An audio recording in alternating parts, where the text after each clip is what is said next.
इत्तेफाक, इत्तेफाक और इत्तेफाक, ये हम इसलिए कह रहे हैं कि अमेरिका में राष्ट्रपति चुनाव में अक्सर कई बार ऐसे इत्तेफाक हो जाते हैं जो सोचने पर मजबूर कर देते हैं। अमेरिकी राष्ट्रपतियों के चुनाव के इतिहास में कुछ ऐसी बातें हुई जिन्हें इत्तेफाक ही कहा जाता है। चलिए आपको ये खबर दिखाते हैं। अमेरिकी राष्ट्रपति और इत्तेफाक का कनेक्शन। 5 राष्ट्रपतियों के कार्यकाल के दौरान हुई मौत। लिंकन और कैनेडी का 100 साल का इत्तेफाक। चुनाव से लेकर राष्ट्रपति और हत्यारे तक से जुड़ा है इत्तेफाक। 20 से विभाजित होने वाला राष्ट्रपतियों के लिए साबित हुआ है बुरा। इत्तेफाकों और अमेरिकी राष्ट्रपतियों का गहरा रिश्ता है। ट्रंप से पहले के राष्ट्रपतियों के जीवन से कुछ इत्तेफाक पर अगर आप नजर डालेंगे तो हैरान रह जाएंगे। इब्राहिम लिंकन और जॉन एफ कैनेडी का इत्तेफाक। अब्राहम लिंकन अमेरिका के सबसे महान राष्ट्रपतियों में से एक माने जाते हैं। वहीं जॉन एफ कैनेडी भी अमेरिका के सबसे चर्चित राष्ट्रपतियों में से एक हैं। अमेरिका के इन 2 राष्ट्रपतियों के जीवन काल के बीच दशकों का अंतर था, लेकिन इनके जीवन में इतनी समानताएं थी कि कोई भी हैरान हो जाएगा। लिंकन 1840 में अमेरिका की संसद कांग्रेस से जुड़े और कैनेडी ठीक 100 साल बाद 1946 में। लिंकन के 100 साल बाद राष्ट्रपति बने कैनेडी। अब्राहम लिंकन ने 1860 में राष्ट्रपति चुनाव जीता और 1861 कार्यभार संभाला। कैनेडी ने 1960 में चुनाव जीता और 1961 में कार्यभार संभाला। लिंकन और कैनेडी दोनों ही दक्षिण अमेरिका से थे। लिंकन और कैनेडी का सरनेम जॉनसन था। लिंकन और कैनेडी दोनों की हुई थी हत्या। अब्राहम लिंकन और जॉन एफ कैनेडी दोनों की हत्या हुई थी। लिंकन के हत्यारे जॉन विल्किस बूथ का जन्म 1839 में हुआ था, जबकि कैनेडी के हत्यारे ली हार्वे ओसवाल्ड का जन्म ठीक 100 साल बाद 1939 में हुआ था।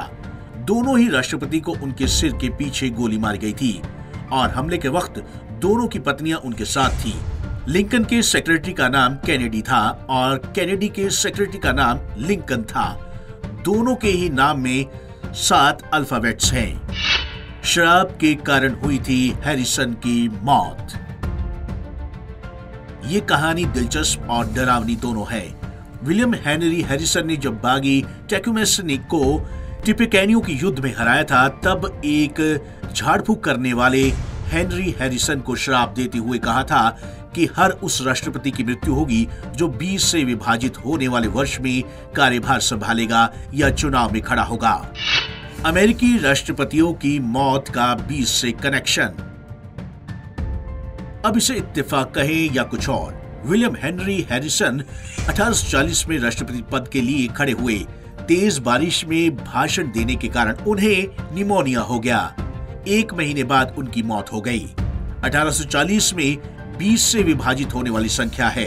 अब्राहम लिंकन 1860 में राष्ट्रपति चुने गए और 1865 में उनकी हत्या कर दी गई। संयोग देखिए कि 1860 भी 20 से विभाजित होने वाली संख्या है। जेम्स ए गॉरफील्ड 1880 में राष्ट्रपति पद के लिए खड़े हुए थे। वे चुनाव जीतकर राष्ट्रपति भी बने, लेकिन कार्यकाल के दौरान ही उनकी हत्या कर दी गई। रोनाल्ड रीगन के साथ थमा ये सिलसिला। इत्तेफाकन इन मौतों का सिलसिला रोनाल्ड रीगन पर जाकर थमा। रोनाल्ड 1980 में राष्ट्रपति चुने गए।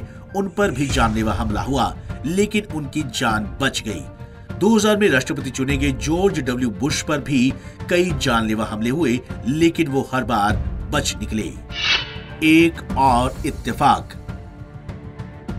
अब्राहम लिंकन की हत्या से लगभग 1 साल पहले हत्यारे जॉन विल्किस बूथ के भाई एडविन ने लिंकन के सबसे बड़े बेटे रॉबर्ट की जान बचाई थी। रॉबर्ट लिंकन एक नहीं 3 राष्ट्रपतियों के हत्या के साक्षी थे। Bureau report, Punjab Kesari TV, Chandigarh. तो ये थे अमेरिकी राष्ट्रपति चुनाव से जुड़े ऐसे इत्तेफाक जो माना जा सकता है कि इत्तेफाक के बाद इत्तेफाक हुए। ऐसा सिर्फ अमेरिकी राष्ट्रपति चुनाव में ही हो सकता है। तो आज की इस खास रिपोर्ट में बस इतना ही। विवेक शर्मा को दीजिए इजाजत। नमस्कार।